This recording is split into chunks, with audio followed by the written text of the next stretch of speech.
किसी भी केस में क्या चाहिए? सबूत और गवाह चाहिए। न्याय मिलेगा, मगर कब? जब गुनाह साबित हो। लेकिन अखबार में हेडलाइन छपने से या किसी न्यूज चैनल के कहने से या लोगों के आवाज उठाने से या किसी एक एमएलए के सपोर्ट से केस का फैसला नहीं होता। जज साहब, रात को अगर रेप हो तो अगली सुबह लड़की 6 महीने की प्रेग्नेंट नहीं होगी। ये आप भी जानते हैं।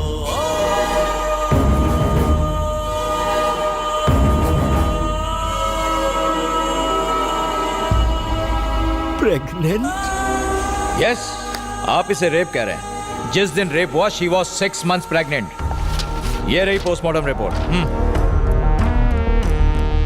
लड़की का चाल चलन ठीक नहीं था। उसे एक नहीं 10 बार होटल के रूम से कांस्टेबल ने गिरफ्तार किया था।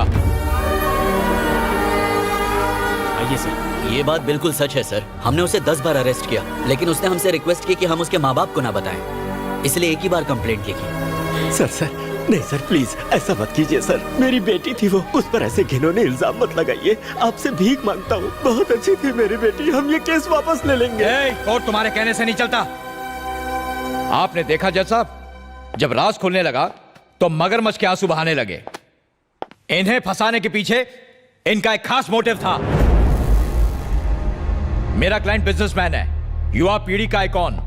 पूरी फैमिली ने मिलकर मेरे क्लाइंट को ब्लैकमेल करने का, लूटने का प्लान बनाया। और जब वो झांसे में नहीं आया तो हर सुबह हर शाम रेप केस करने की धमकी दे देकर मेरे क्लाइंट को हैरेस किया।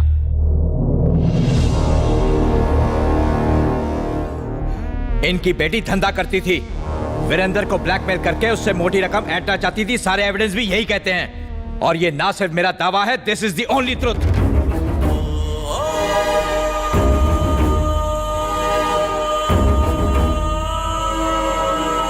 समाज के नाम पर कलंक है ये लड़की। और किसे पता, शायद इसके माँ बाप ने ही इसे इस काम में झोंका हो।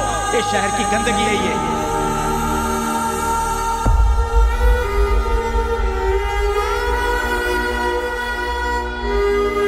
ऐसे लोगों को इस समाज में रहने का कोई हक नहीं है जज साहब।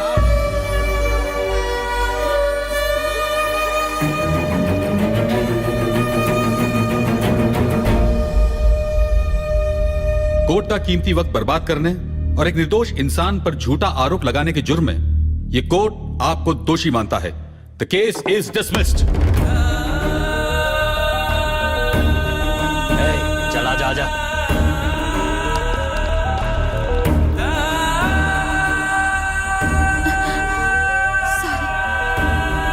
सुखी रहो बेटी।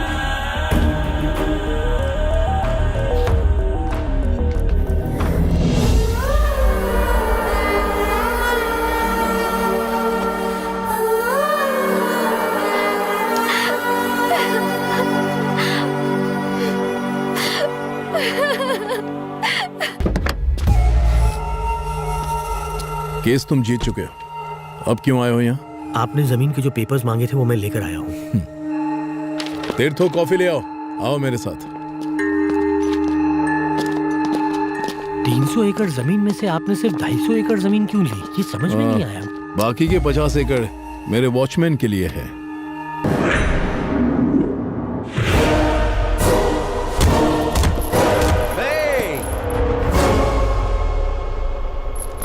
बड़े जोश में लग रहे हो।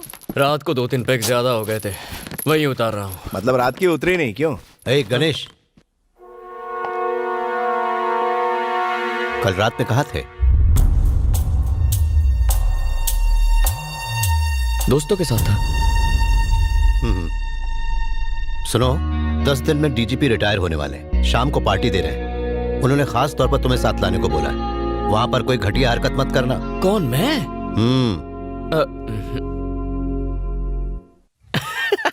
पार्टी के नाम से मन में लड्डू फूट रहा है।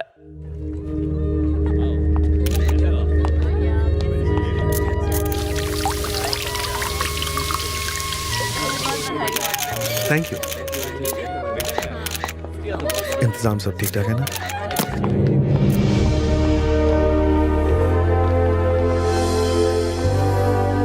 नमस्ते। नमस्ते। नमस्ते, कैसे हैं आप? Thank you. Happy retirement. Thank you so much. Hello sir. Thank you. गना कहाँ है? यही है सर।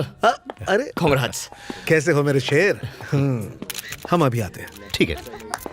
आप देख रहे हैं भैया, डीजीपी के काफी करीब है मेरा बेटा गना। कोई बड़ी बात नहीं है, पुलिस और गुंडे हमेशा करीबी होते हैं। तुम्हारे पापा ने बताया आए दिन किसी ना किसी से उलझते रहते हो। सुना है तुमने ही मसूद पहलवान को मारा है। गलत आदमी था, सही किया तुमने। मैं तुम्हारे काम से खुश हुआ। वो पहलवान उसी लायक था। कानून की कुछ लिमिट्स है, लेकिन तुम्हारी नहीं। तुम कुछ भी कर सकते हो, पर एक बात का ध्यान रखना, जो लोग कानून या फिर उसके सिस्टम से जुड़े हुए हैं उनसे पंगा मत लेना। सर, विक्रम धनुष आया।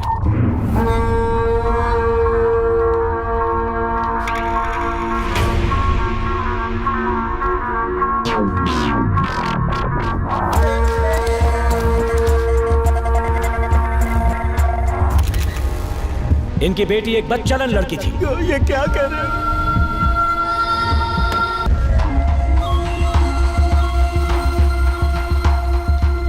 वेलकम बेटा।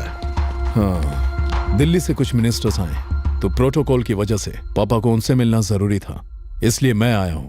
कोई बात नहीं धनुष। हाँ, क्या बोला रे कुत्ते? तेरी हिम्मत कैसे हुई? मेरा नाम लिया। लगता है जॉब के साथ जिंदगी से भी रिटायर होना है। गणेश कहाँ है?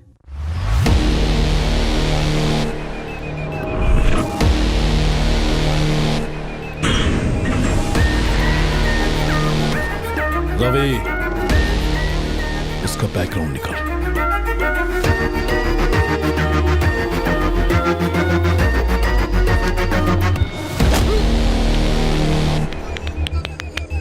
इसे छोड़ दे बेटा, जाने दे। गना, ये धनुष के लोग हैं।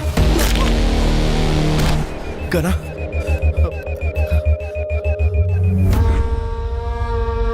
साला चमचा। गना, हाँ, एमएलए यहाँ आई है। हाँ? एमएलए।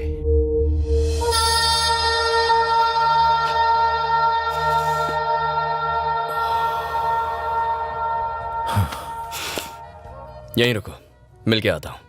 हाँ हाय। वो हाय। अब एक्सक्यूज मी, जाओ जाओ। यहाँ भी आ गए।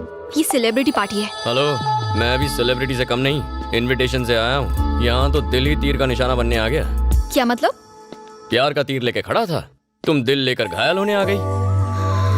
वैसे इतनी उदास क्यों लग रही हो? कल जो भी कोर्ट में हुआ उस बात उसके से पैर दुखी काट हूँ। दिए। क्या? पैर काट के अलग कर दिए। वीरेंद्र के पैर तुमने काटे? उसके लिए कानून है, सिस्टम है, क्या वो कोर्ट है। खड़ा कानून है? उस लड़की को बचा पाया और उसके बेचारे माँ बाप, उन्हें इंसाफ मिला। तुम्हारी विमेन ऑर्गेनाइजेशंस, उन्होंने क्या किया? चलो उनकी छोड़ो, तुम तो एमएलए हो ना, तुमने क्या कर लिया? खैर छोड़ो, जो सही लगता है वो करता हूँ, जो नहीं लगता वो मर जाऊं तो भी नहीं करता। यही मेरा उसूल है, ऐसे ही जीता हूँ। जीने मरने की परवाह तो मैं वैसे भी नहीं करता। मिलिट्री की ट्रेनिंग ली है, उसूलों का बिल्कुल पक्का हूँ, चाहे जो हो जाए। और वो सच जान गए तो? मार दूंगा। 24 घंटे सीनियर सिटीजन्स के साथ घूमकर बोर नहीं होती? होती तो हूँ, पर करूँ भी तो क्या करूँ? पब चलोगी? तुम पागल हो गया? वहां जाने के लिए पागल होना जरूरी है? ऐसी बात नहीं है। सबकी तरह मेरा भी दिल करता है कि मेरा भी बॉयफ्रेंड हो, हम लोग लॉन्ग ड्राइव्स पर जाएं, घूमें फिरें, क्लबिंग करें। मेरा भी मन करता है, पर मैं एक एमएलए हूँ। तुम्हें कुछ बताता हूँ, कन्विंस हो जाओ तो चलो, वरना आइडिया ड्रॉप करो। कैसा आइडिया? तुम्हारे दादा महान फ्रीडम फाइटर थे। 1922 में ब्रिटिश का जुल्म बढ़ने लगा तो उन्होंने गन उठा ली, सही है ना? शादीशुदा होते हुए भी बच्चे नहीं थे। उन्होंने अपनी पूरी लाइफ ब्रिटिश के खिलाफ लड़ने में लगा दी। 1947 में जब देश को आजादी मिली तो उनके 4 बच्चे थे। मतलब दिन भर लड़ने के बावजूद रात को रोमांस के लिए टाइम निकाल लेते थे। अरे मेरे दादाजी ऐसे नहीं थे। तुम्हारी दादी जिंदा होती तो कन्विंस हो जाती। लाइन पे आ रही है।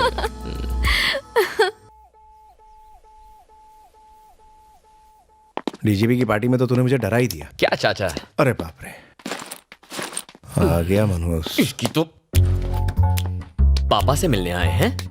पद्मा, अरे तू आ गई। चल मेरे साथ चल। बाय टकलू जीजू। अतिथि देवो भव, इसका मतलब जानते हो बेटा? अतिथि की धुलाई करके उसे देवों के पास भेज दो। ओहो, आप कब पधारे? अभी 1-1.5 मिनट पहले। गणेश को हेल्थी होने के टिप्स दे रहा था। पर क्यों? इसके कमरे से दारू की बदबू मेरे घर तक पहुंच रही थी। कल रात मेरे घर के सामने उल्टी भी की थी। बहुत तरक्की कर रहा मेरे है। हाथों मरेगा, साले को दारू में डुबा के मारूंगा। लोग रिलैक्स होने या एंजॉय करने के लिए पीते हैं, इसे अपना जॉब या कर्तव्य समझकर नहीं पीना चाहिए। कोई इसके मुंह पे पट्टी लगाओ। ऐसे भटके लोगों का एक ही इलाज है, सिंपल, इसकी शादी क्यों नहीं कर देते? इससे शादी कौन करेगा? वो मुझ पर छोड़ दीजिए। एक काली कलूटी, मैट्रिक फेल, थोड़ी लगड़ा के चलती है, 2 बार घर से भाग चुकी है, उससे इसकी कुंडली मिल जाएगी। वो भागी कैसे अगर लंगड़ी थी तो? हाँ, ये फुल टाइम बेरोजगार है, दोनों मिलकर लंगड़ी टांग खेलेंगे। इसे कौन सी एमएलए या कलेक्टर मिलेगी? क्यों नहीं मिलेगी? सीधी असेंबली से आई है।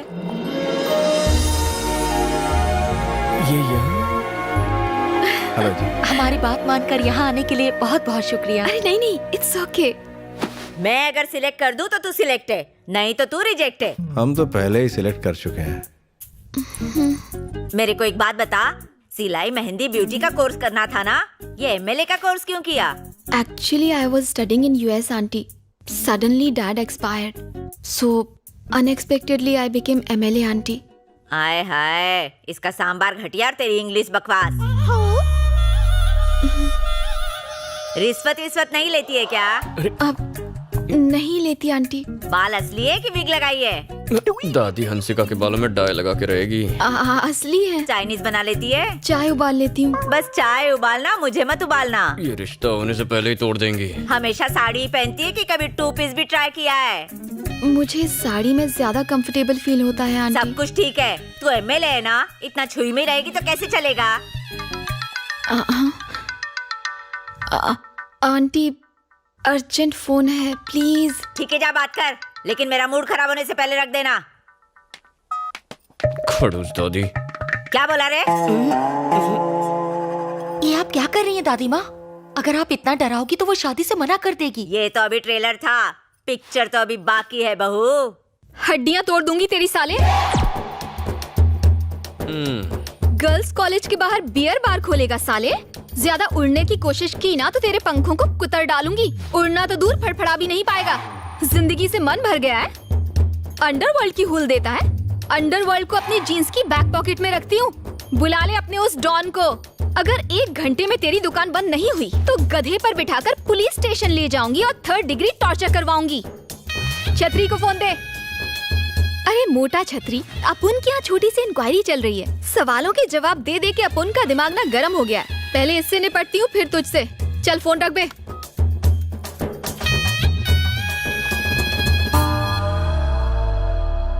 दादी जी, कुछ और सवाल पूछने हैं आपको? और क्या पूछूंगी बहू, तू सिलेक्ट हो गई, मुझे पसंद है तू। आ गई ना लाइन पे। इससे तो बच के रहना पड़ेगा, इससे तो अच्छी वो सांबार है। सांबार का जवाब नहीं। अंकल, क्या हुआ बेटी? आपसे कुछ पर्सनल बात करनी है। आओ ना।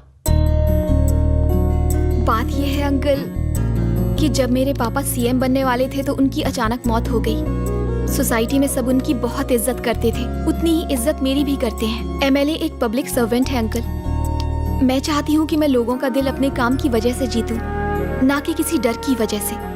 लेकिन गणेश से शादी होने के बाद लोग मेरी इज्जत उसके खौफ की वजह से करेंगे और मैं ऐसा नहीं चाहती। मैं जानती हूँ वो बहुत अच्छा इंसान है, इसीलिए मैं यहाँ आई हूँ अंकल। मेरी ख्वाहिश है कि वो मेरे साथ कुलदेवी के मंदिर आए और ये वादा करे कि वो कभी मारपीट नहीं करेगा। शादी के बंधन को अटूट बनाने के लिए एक दूसरे को समझना बहुत जरूरी होता है। क्या वो मेरी बात ये मानेगा? चाहती है कि मैं इसके पीछे खड़ा रहूं।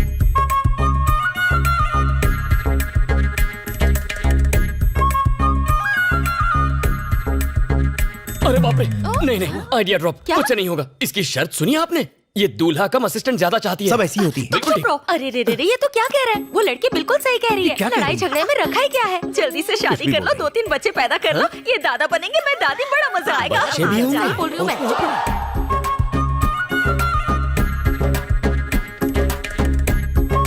अरे बाप रे, नहीं मुझे नहीं होगा। मैं नहीं करने वाला, मुझे ये शादी नहीं करनी। अरे नहीं मैं बच्चे नहीं संभालूंगा। शादी बड़ी अच्छी लड़की है, एमएलए है। ओके। मुर्गा